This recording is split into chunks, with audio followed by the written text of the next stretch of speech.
This is Canon Fodder, episode 15. My guests this week are the two pillars of the Beaver gang, I'd say. The King Beaver himself, Mr. Jay Burden, and of course his Beaver general, master of war, Mr. Arthur Dayne. How are you doing, gents?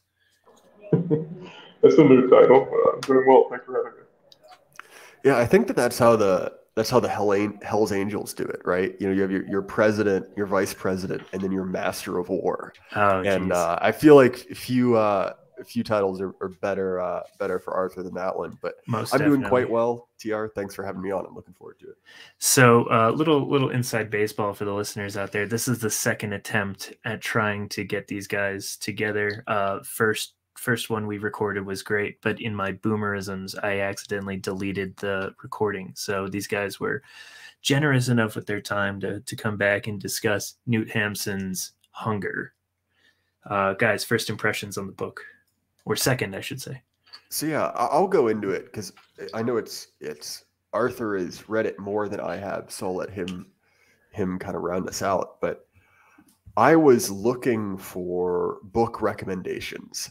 And I have a reading group with a couple of my friends where we go through books at a pretty rapid pace. And so I'm always looking for recommendations. And I just put it out there, like, I think to the group chat, like, hey guys, you know, what would you recommend? I think it was Arthur who recommended this book to me.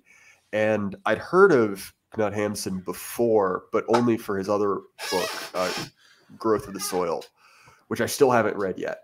But I didn't know that much about him. And so I read this book kind of going in blind and really got a lot out of it. I think that Hamsun is a truly great writer. This book has a lot to it. You know, there are other books that have a similar kind of initial premise, right? Like, to me, it reminded me very much of another book I recently read, Zama, and also Notes from the Underground. But it's very much its own thing. It's very much a distinct flavor of that kind of trope, and I really, really enjoyed it. Great book, and I'm excited to talk with you gentlemen about it. Yeah, my first introduction to Hamsun was in doing a reading challenge that I set out for myself in 2021. I told myself for a long time I want to be a world champion fighter and a Nobel Prize winner in literature. And I studied so many of the great fighters, Samape Karun and Muay Thai, Rob Teeman at kickboxing, Bruce St. Pierre, Sugar Ray Robinson. And I realized that I was coveting this prize of literature, having not read most of the recipients of this prize. So I started to put together a list. I would do it at random.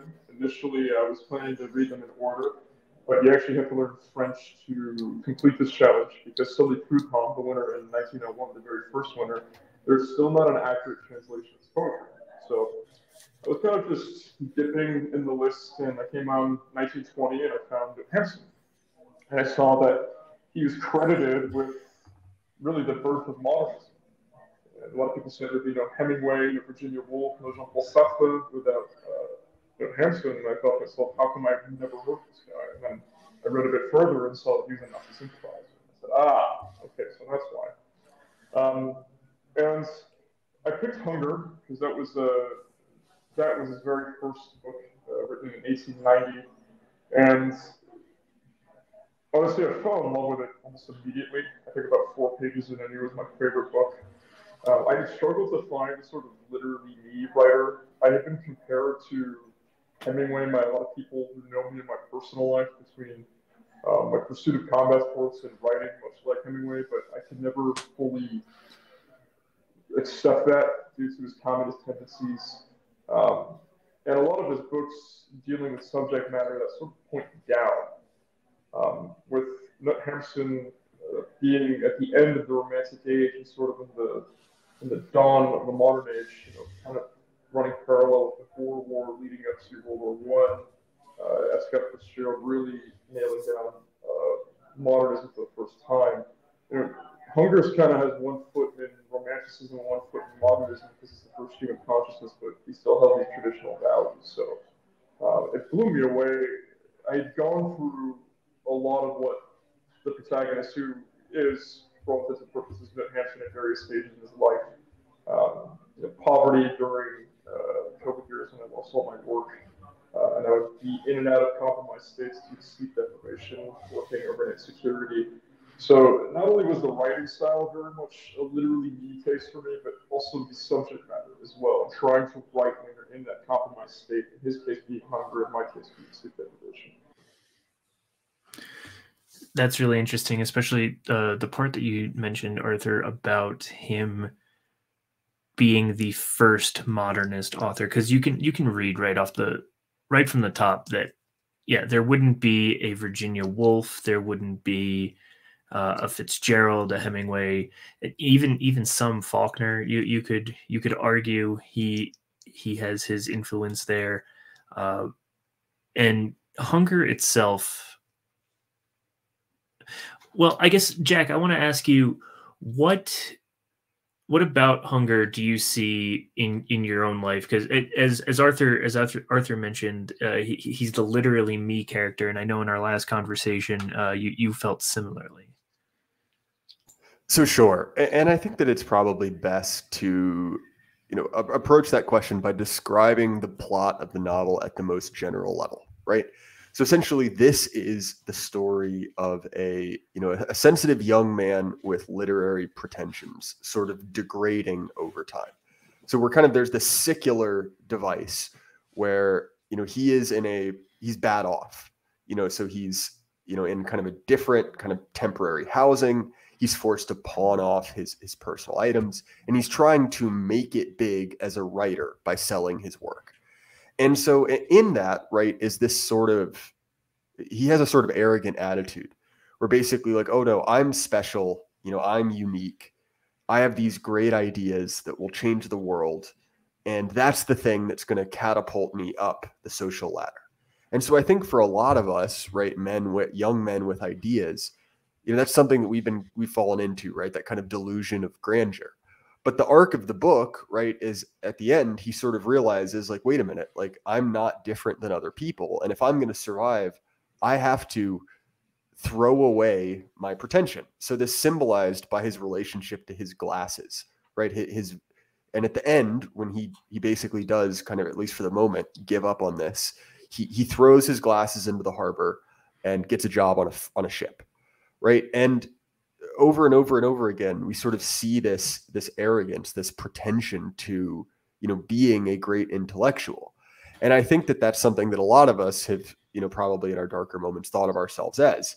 And so I think that's what I found personally relatable. And obviously, because this is semi-autobiographical, this doesn't mean, that the author and or Hamsun never wrote again, but just that, it's perfectly okay to be in a situation where you are not ready.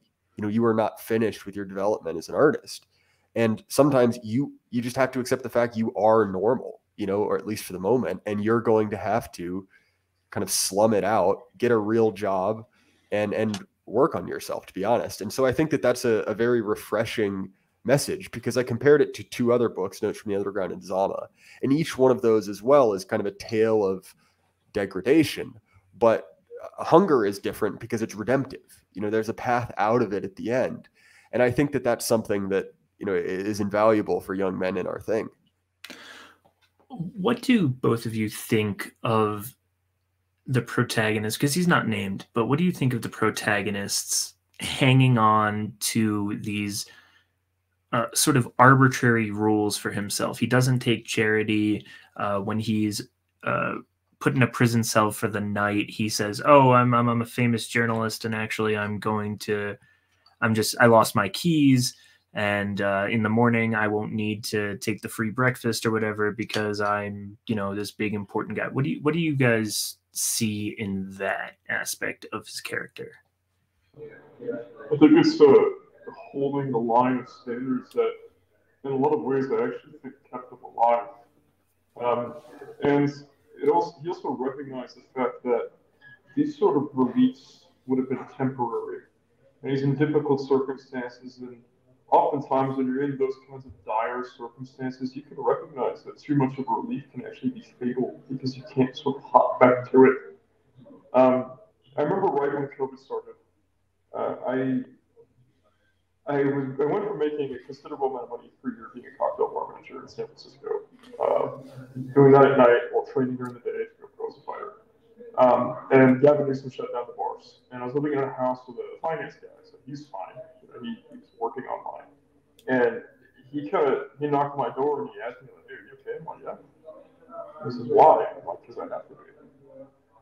It's just like, you just lost all your work. I'm like, well, I mean, there's no sense in wallowing in that now. And honestly, there were instances where I could have allowed myself to degrade further, but it was that holding the line, even when my surrounding circumstances, with that, it would have been understood by anyone who could have been watching, like a witness, that I would have sort of succumbed. And that, I think that is kind of one of the central themes of the book, because even at the very end, and I don't know if, Burden, you and I don't know if you and I had different translations of the book, but in the translation I had, he actually puts his glasses in his pocket to present himself as less sort of aristocratic or brainy and more physically capable to the ship captain. And so even at the very end, when he realizes he needs a counterbalance to his writing, he needs something to survive, very much like his own personal life, where he grew up on a farm and writing was sort of his solace. It was that kind of maintenance of these values of striving for a higher ideal despite dire circumstances, and I think makes the character compelling throughout the book and can save a person as well. Yeah, we might have had different translations there, because that's a moment I remember quite vividly. I think that, one of the things that's interesting about this book and interesting about the character, and I think why he's redemptive, is because you're right. He does have these sort of arbitrary, seemingly standards. He won't take charity. There's even a moment where, to kind of paraphrase Monopoly, right? There's a bank error in your favor, where he basically gets someone else's change when he's very, very hard up for money at the grocery store. So he basically is just handed money. And what he does is, even though he could really use this money, like he's starving to death, he comes back later and just berates the cashier. He's like morally affronted by this. And so there's some of it, which I do think is ultimately born out of arrogance, right? I don't want to make him better than he is. But in all of that, there's this unwillingness to either take free handouts or to kind of blame society at large for what's happened to him. And I think that that's very, very different from the underground man, right? Who has this kind of like horrible complex where it's everyone else's fault other than him. And so he's become kind of fully immiserated by his situation. He's sort of become a demon. And so I think that that's probably the thing that makes that character so interesting, is that, and he sort of alternates between, I think the closest he comes to blaming anything is he does blame God, right? There's this dramatic moment where he blames God, but sort of in the back of his mind, he even knows that he doesn't mean it, right? He's saying like, oh, this is theatrical. What am I doing? And I think that that's also something kind of interesting because, written by another man, this story could be just kind of, railing against society. And I think that it's interesting to see a situation where someone is immiserated, but they recognize that at least it's partially their own fault. They're given opportunities to get out. And so that's why I find the kind of central thrust of the narrative so interesting. So at the end of the novel, and it's interesting that you two have different translations. My book, I put it away. I should have had it with me, but I'm a little sketchy on the end because it's been a minute since I read it. But it's clear at the end that he's returning to maybe not blue collar or working class roots, but a rejection of the city, and in some ways a rejection of the modern world. That's also borne out, Arthur, and you could probably speak to this a little bit more in Growth of the Soil and some of his other works. And I wonder, what is he saying about cities? I remember I mentioned last time that it's very difficult to starve to death in a close-knit village, and you really can only starve in a desert. And in that way, cities are somewhat like a desert in that way, if that makes sense. Yeah, I mean, to your point, and we also, just to slightly build on Burton's point for a second too, we discussed in the first conversation how every time he sort of he gets hit with worse circumstances, he'll fold, but then he'll double back from those circumstances. Even the cursing God, he doubles back. I think that's probably his absolute lowest point, for speaking in moral terms. In terms of what his environment, the city, does to him, I think there's a twofold view that he has on cities, and I have a bit more insight on this after reading a book of his called Victoria, which is a very short book, but a beautiful, luminous read, honestly. And it has scenes that take place in Oslo, and it has scenes that take place on a village surrounding his manor that he grew up on. The main character was not necessarily the Hamsun. But I think Hamsun is smart enough that he sees cities as a necessary compressor of people. That if you're going to try to put something forth that is going to stand the test of time, it has to stand under. It has to basically endure the scrutiny of critics within the city. I think he has a great deal more inspiration of more beautiful things from the country. I'd say half of his books have something to do with some kind of coastal Norwegian village. The Ring is Closed, Pan, Mysteries, so on and so forth. They're all very good books. But I think in terms of his relationship with both, I think he believes that man is better suited to nature. That if he meets a stranger in nature, there's less white noise surrounding. There's no unseen forces of the atomization of man since people are so compressed. So someone's more inclined to help someone right in front of them. In the case of the city, there's so many lanes of people in the sense that they're going to occupation, they're going to school, they're getting groceries for the husband if it's a wife, so on and so forth. And it's more normal to have these morals skewed towards personal discipline and almost social Darwinism and an individual standpoint. And he would, throughout his life, he was in and out of cities. He had his work published in Copenhagen, he had his work published in Oslo. He spent a great deal of time in the United States, particularly New York, Minneapolis, I think even Chicago. And so I think he has a love-hate relationship with cities. He knows that's the avenue to greatness. He knows that if he's going to be remembered like he always wanted to be from a very young age in his childhood with a very abusive uncle on a farm in northern Norway, he knew that his inspiration that he had while being in nature was priceless. But eventually his escape would be in the very place that he somewhat detests. So he's smart enough to balance those two concepts within his mind. I think that bleeds through with Hunger as well, just as in his descriptions of places like the Carl Johan, and so on and so forth.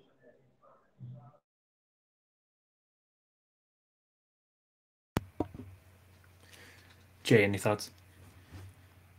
Yeah, so I do think that is, and that's kind of the interesting thing about this, right, is that we do get a certain amount of, social commentary.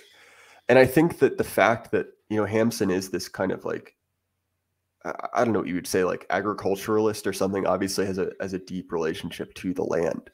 But his way out of this, right, is to sort of leave civilization, right, to go out on the sea and kind of make himself. And there are these moments over and over again, where he's sort of talking himself up to it, like, because again, I think the book has 4 parts, and at least the last 2, and I'm pretty sure the last 3, it's been a few weeks since I've read the book. He sort of walks down to the docks and thinks like, oh, maybe I can do it. Maybe I can do it.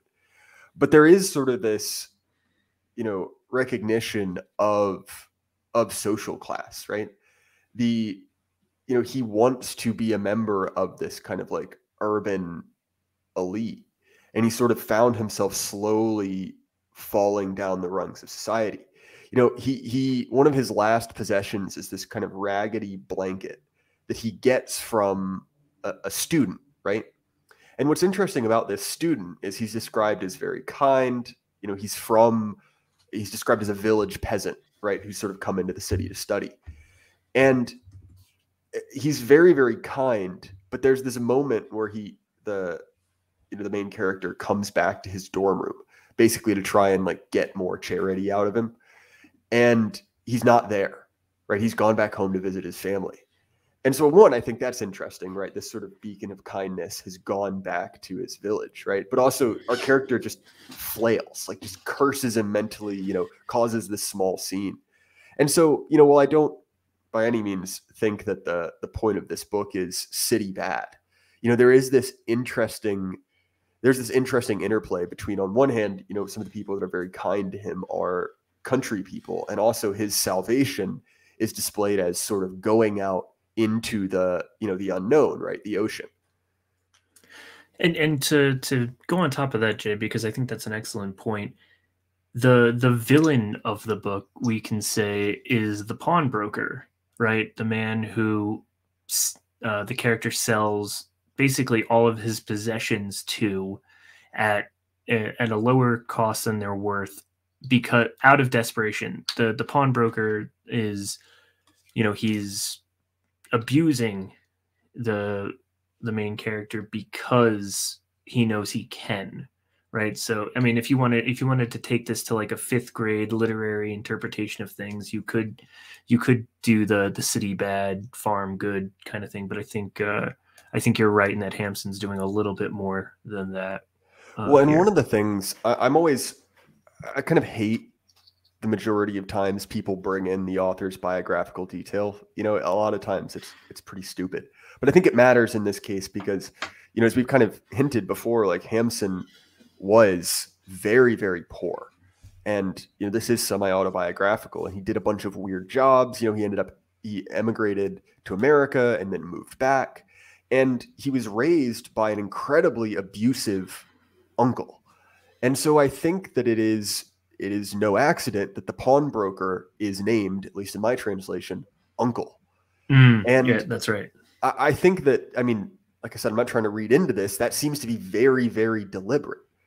And the sight of, you know, that pawnbroker is sort of one of those things that continually bookends these parts, and is the site of kind of his continual self-immiseration.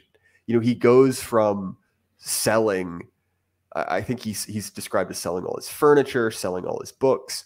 And there's a scene where he's trying to sell his buttons, even the buttons off of his jacket. And what's interesting is that even in that, he sort of still has this pretension about not looking poor.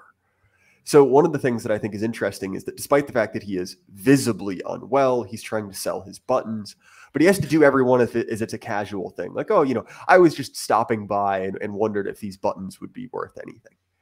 And again, I think that that's an interesting dynamic where on one hand, he has this deep need, like he's starving to death, but needs to come across as sort of better than it, right?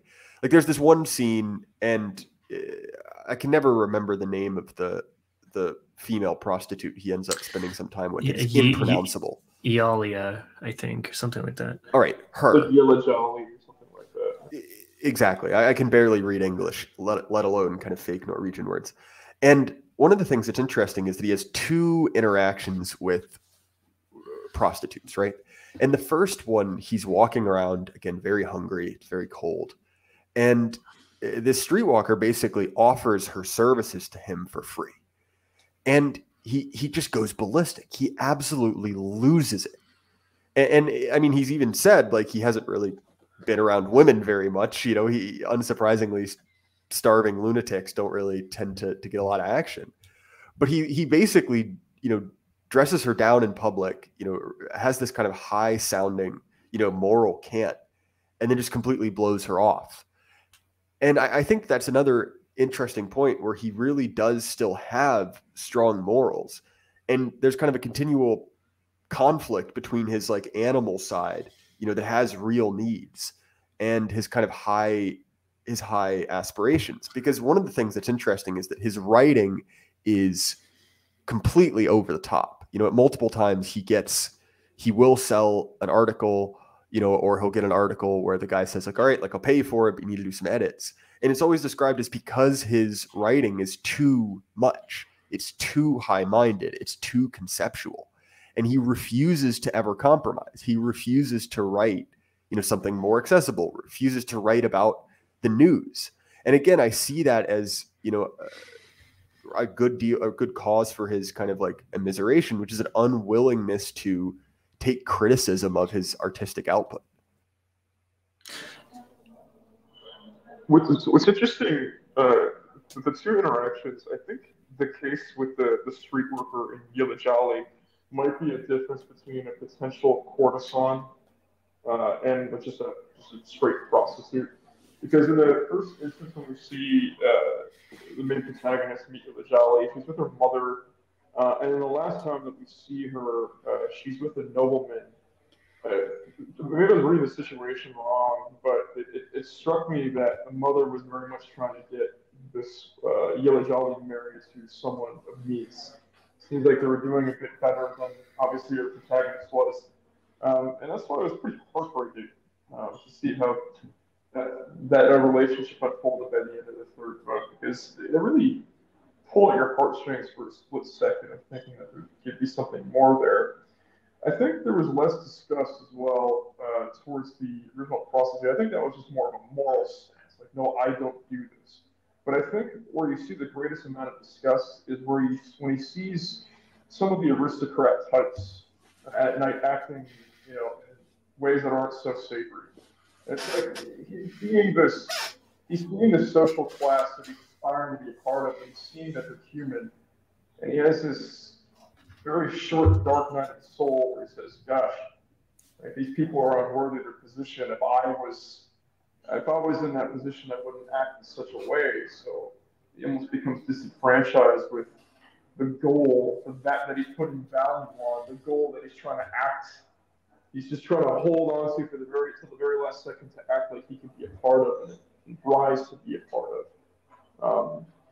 But the only thing that really matches that in terms of emotion is his anger towards God in that moment where he curses God.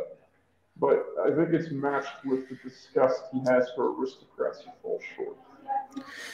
Well, because he has all these pretensions of being a higher class, or at least not a street urchin, you know, not homeless, not starving to death. He has all these high-minded ideas of who he is because he has a little education, but he also, at the same time, has a sort of class hatred for noble men. Let's say, you know, and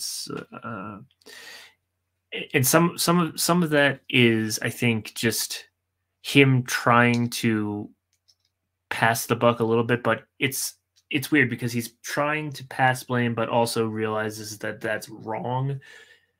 And we see that most played out with his sort of cursing God moment. But then it's also because he holds these ideals, he thinks that everyone else should hold these ideals as well. Yeah, I think that these are ideals he certainly holds himself to. But what's interesting is he was, like you said, he wasn't born noble. He wasn't born with money. This man, honestly, he lived the American dream, but he lived it in Norway. He wanted to be part of this higher class, and he had this upward mobility. Or I'm sorry, I'm speaking more on Hamsun himself as opposed to the main character, who's certainly still in the stage of Hamsun's life of poverty. But with Growth of the Soil, he sort of rose to mainstream stardom. With Hunger, Hunger was revered by people in literary circles. But mainstream sort of stardom and the Nobel Prize came with Growth of the Soil from 1917 to 1920, and he became a very rich man. And he lost all of his wealth due to being a Nazi sympathizer and died till he was born poor. So I think that aspect also really defines Knut Hamsun. He believes in this sort of rugged individualism, sticking it out for as long as he needs to until he gets that sort of surge of creativity that is well received by the masses until he is celebrated.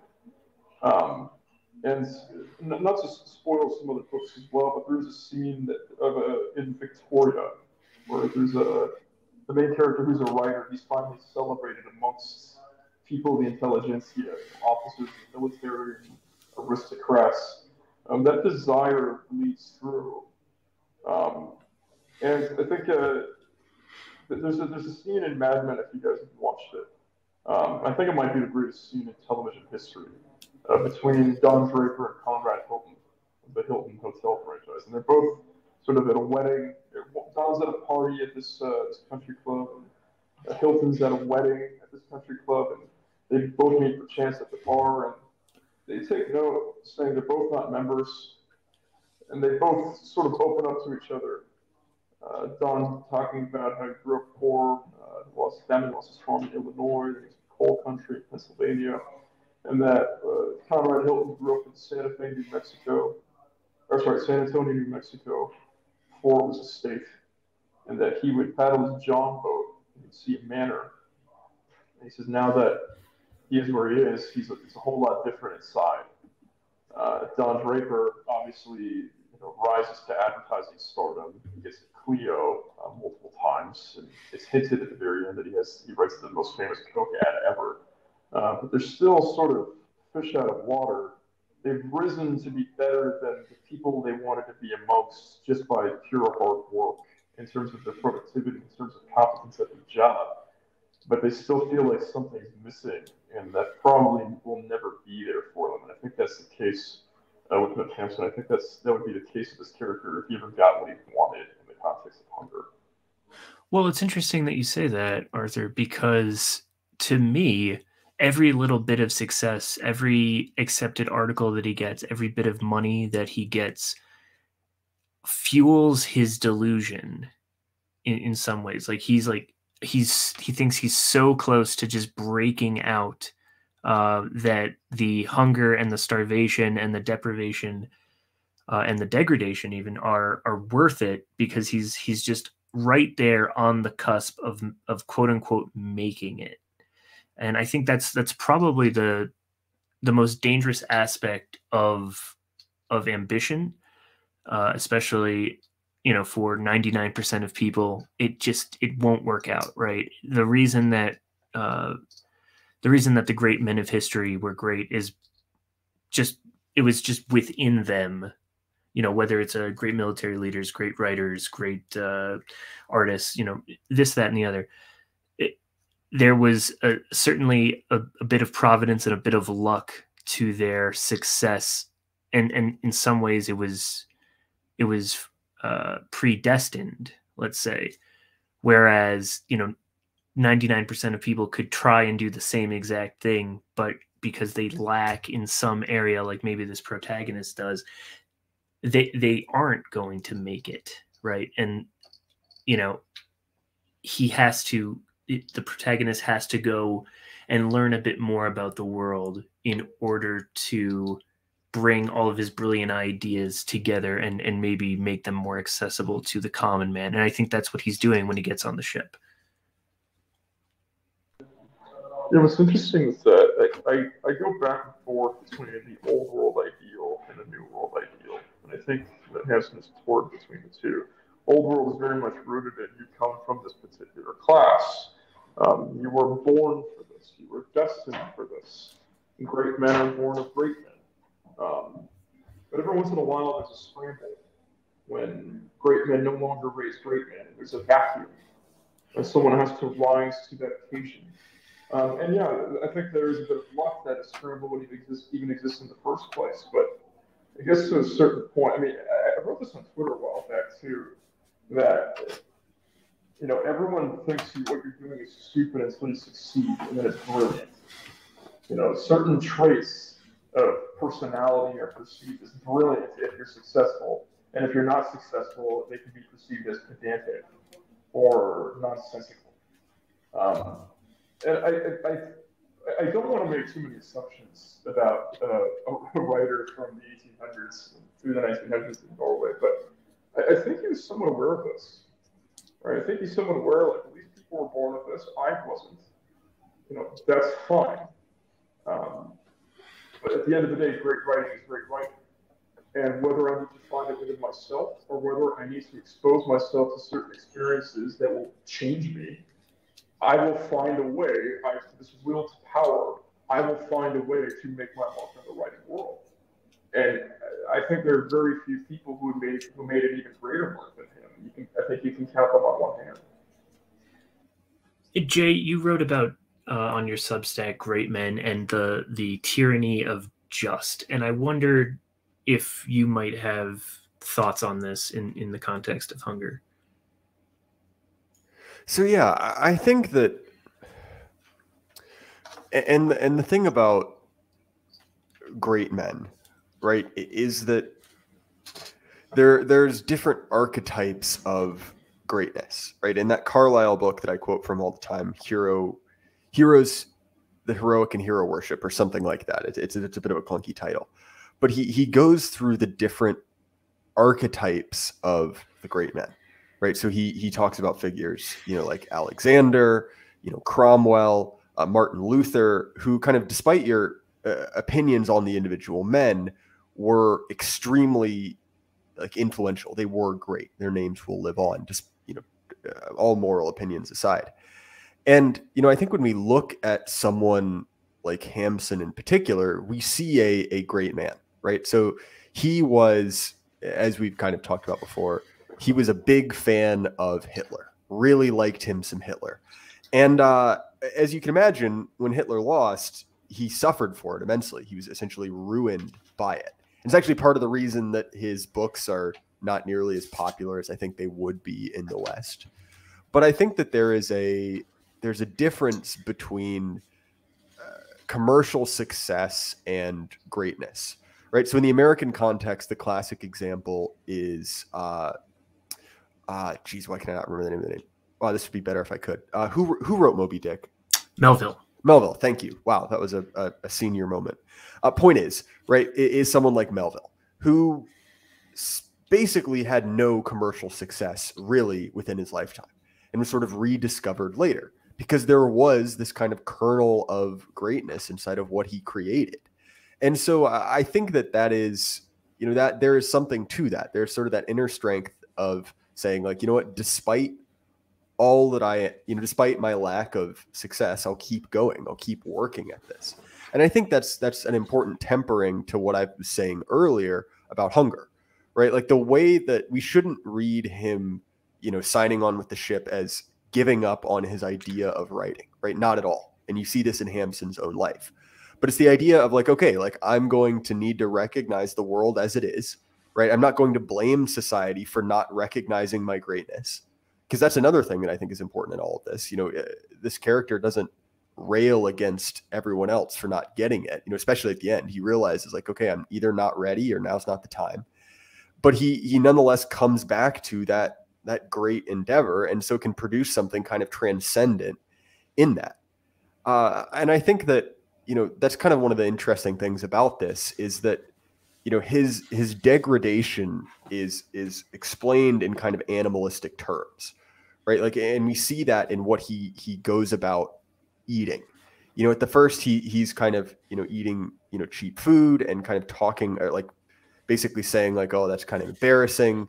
He picks up this wood chip and kind of puts it in his mouth. So at least he feels like he's like chewing on something, and there's one moment when he does get a meal, right? He gets enough money to eat a steak. And when he does it, he eats the steak. It's too much for him. He hasn't been eating enough. So he vomits everywhere. It's again described in these kind of like harsh animalistic terms. And at his lowest point, right, shortly before he curses God, and this kind of pulls together multiple themes, right? He is kind of sunk to his most animalistic level, but still has these pretensions. So he goes to a butcher and asks for a bone for his dog, right? He has to present it as that. He can't admit that he's starving. And so he chews on this bone, which has this like rotten hunk of meat on it, and it makes him incredibly sick, right? And so the thing that kind of makes him worse is becoming more kind of like animalistic, right? Kind of yielding to those kind of like biological needs. And so I think that's interesting, right? Because there is this sort of situation in which, becoming too animalistic, like having these kind of like deep, like low on the pyramid, Maslow's hierarchy of needs, prevents you from realizing that kind of creative greatness. And I think that that's sort of an interesting point, when compared to, shall we say, some of our, our online compatriots who are really into those kind of like animal urges, at least from Hamsun's perspective. It's like that, you know, at a certain point that keeps you from realizing your creative greatness, if that makes sense. Yeah, no, definitely. And you saying that, this image in my mind came of like the medieval rack, right? The torture device where your arms are bound to the top and your legs are bound to the bottom, and they just twist and twist and twist until, you know, you're just like pulled apart, you know. And one could say that his arms are attached to these ideals that he keeps, these high-minded goals for himself, and this nobility and his rules, right? While his starvation and his deprivation are just pulling him down, and it's just ripping him apart in the center until he has to change his life. What? I think. Oh, go ahead, Jeff. No, Arthur, it's all you. Yeah, I think there's really, we talked about this last time as well, the first time we tried to record. There's a balancing act when it comes to art. There's the school of thought that, you know, leisure is the fuel of aristocracy. Leisure, going on a walk. I mean, currently living in Krakow in Poland, just smoking a bit while walking through the town square certainly brings a lot of inspiration. I'm not going to deny that. But and not to kind of go down a Tumblr trope from like the early 2010s, but pain brings immense capacity for art. Someone asked me the other day, when did you get into writing? Like, how did that happen for you? And I said, you know, truth be told, I wanted to be a good writer from a very young age, and I just didn't have anything interesting enough to say. I didn't have anything that cut deep enough. And then in between my freshman and sophomore year of high school, I found out the first girl I ever had any kind of feelings for had committed suicide.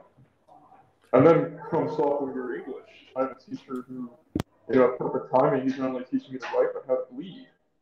And that also coincidentally happened to be the time that we studied Hemingway with Fitzgerald. And I had a lot to bleed at this point, and all of a sudden, I was taught my class and was making the most compelling work according to my teacher and according to my peers. And I fast forward to 2021, or 2020 and 2021, you know, I'm sleep deprived, and I'm sort of brought to this animalistic brink where I am slapping myself in the face to stay awake on this overnight security shift. I'm doing burpees. I'm still hell-bent on training as a fighter despite my compromised state, and that's actually how my business came to be, because I figured out how to do that properly. But I remember there was this sweet spot where I had all this intensity surrounding me to bleed onto paper, and it was effective. And I was doing compelling work, but then I'd get to this point that was on the other side. I was no longer in that balancing act. I just didn't have the mental capacity to create anything. I only had the mental capacity to survive. And I think this is captured in Hamsun, like the dangers of going too far in extremities surrounding art. Now, obviously, in his case, in his life, and the character in this book, it's not necessarily voluntary. In my case, it wasn't voluntary either. But there are many cases where artists will go, like Daniel Day-Lewis is an excellent case in point here. I mean, I wrote an article about this on Substack, but Daniel Day-Lewis, you know, is such a method actor to the point where he couldn't do stage anymore, because in 1992, when he played Hammond at the Bristol Vic, he actually saw his own father's ghost and had a panic attack on stage. And, you know, they had to obviously stop the performance. I mentioned last time as well, Crystal Castles. They have an album called, it's the second album that they recorded in an abandoned church in Iceland with no air conditioning. You can feel the cold, icy effects. So you have to have this balancing act when you want to create art through extremity as opposed to leisure. And I think that Hamsun knew this in spades. And I think there were a couple other people who knew this in spades as well. Hemingway comes to mind. Lord Byron in a very, very different fashion, because he came from aristocracy. He had that leisure, but he'd also bring himself to extremity voluntarily. Jay, you wanted to say something? It was not particularly relevant, so I'll throw it back to you. That's fine. Yeah, no, Arthur, I'm really interested and this is something that you and I should talk about offline, because you have these goals for yourself, and you clearly have the drive. And I wonder sometimes about this thing of ours. Let's say if we are, and this might be just owns my own self-doubt creeping through. Is like, are we just kind of posers, But then I meet guys in our sphere, and they're really impressive dudes. Like both of you guys, I'd say are pretty impressive for where you're at in life. And I'm like, no, actually, there is going to be a great man sort of pop out of this thing of ours. Well, and I think that, what Arthur's getting at is kind of a deep truth of this novel and of Hamsun's life. And it's that, in order to be great on either civilizational or a personal level, there has to be suffering. This is the kind of deeply buried truth of, the classical idea of the sacrifice, right? Where it's like, in order to get something from the gods, you have to give up something that's worth a lot. Now, don't get me wrong. I'm not a pagan, right? I don't believe in the gods, but there's a truth to that. This idea that, there is no greatness without suffering. You see it on, the civilizational level, where it's like, okay, like, how do you get that kind of, in-group preference, that kind of like, belligerence you need to do something great on a cultural level? Well, you need to have shared suffering to create that asabiya, as the Arabs would say. And so I think that when you look at someone like, Hamsun, and admittedly this is individual, but you have someone who has suffered greatly and can produce, great works because of it. One of my favorite examples of this is Dostoevsky, right? Like Dostoevsky infamously, had these sort of schizophrenic visions, brought on by the extreme stress of a mock execution. And in addition to that, he had his own demons, right? He was a gambling addict. And from that pain, right, from that suffering, we see this transcendent force. And so when I look at the world, and I realize this is not a politics show, but my brain is sort of infected with that, and we see the world getting worse, you can look at that and say, like, oh, I wish it weren't the case. I wish that I were not suffering even in these small ways. And fair enough, that'd be nice. But at the same time, there is a white pill buried inside that. The seeds for greatness are in suffering. And I think that that's another thing in this, right? That there is sort of a blessing in suffering. And so kind of take it manfully, because it's a crucible, right? It has the potential to make you great. I'm glad you brought up Dostoevsky, because there, as you stated at the beginning of the show, there's a lot of overlap with the underground man. And when we talked about the prostitute scene with, I'm not gonna butcher her name any more than I already have, but you know who we're talking about. And at first, Hamsun has a very underground man sort of reaction. Sorry, not Hamsun. The character has a very underground man reaction to her, right? But unlike the underground man, he eventually he tries to live up to the sweet sayings that he would later tell the prostitute. Whereas the underground man, he promises he's going to save her, he's going to be her benefactor, this, that, and the other thing. And then when it comes time to actually pay the piper and to live by his word, he welches, and he throws her away, and so much so that she actually has pity on him.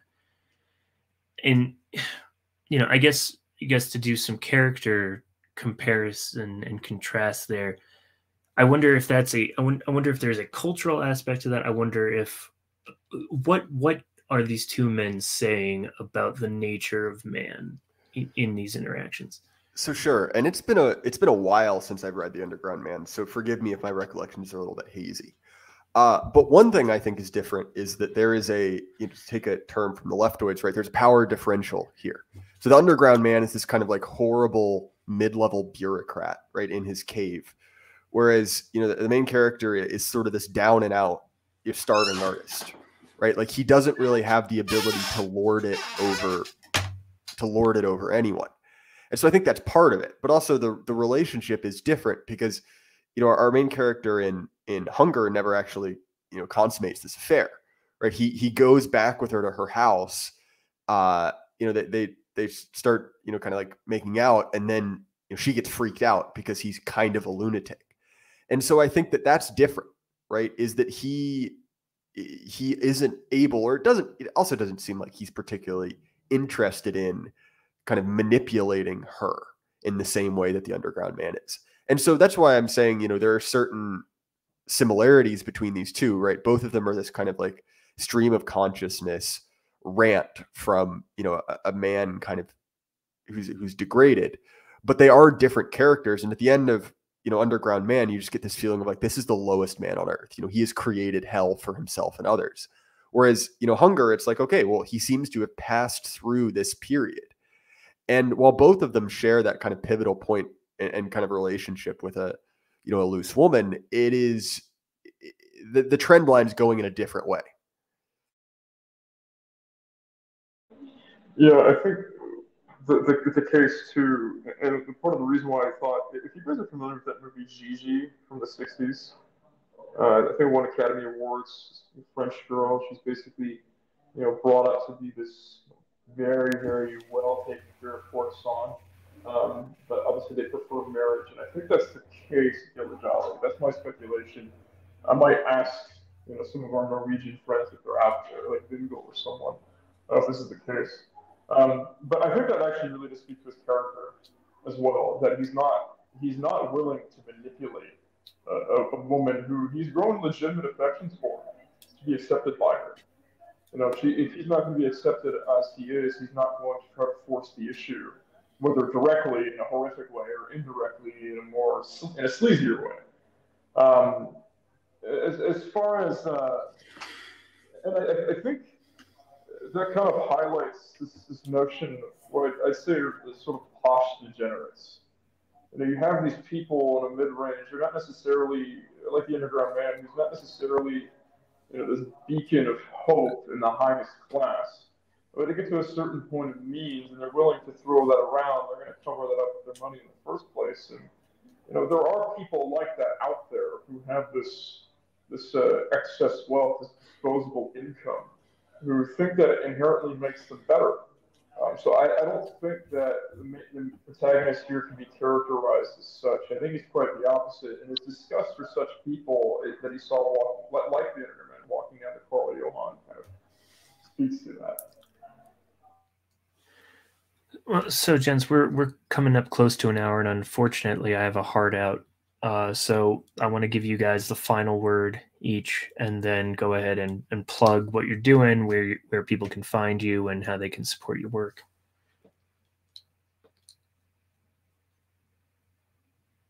Jay, why don't you go first? Sure. So my primary output is the Jay Burden Show. I've interviewed both of these fine men on that before. And as T.R. Hudson mentioned, I also have a Substack where you can find some of my more long-form thoughts in text format. And again, TR, thank you so much for having me on. This was a good time. Thank you for coming and being a great guest. Arthur, what about yourself? Oh, yeah, thank you for having me again. I always love speaking about that kind of stuff. You can find me on Substack, on YouTube, on podcasting platforms, and on Instagram and Twitter. I started on Instagram, and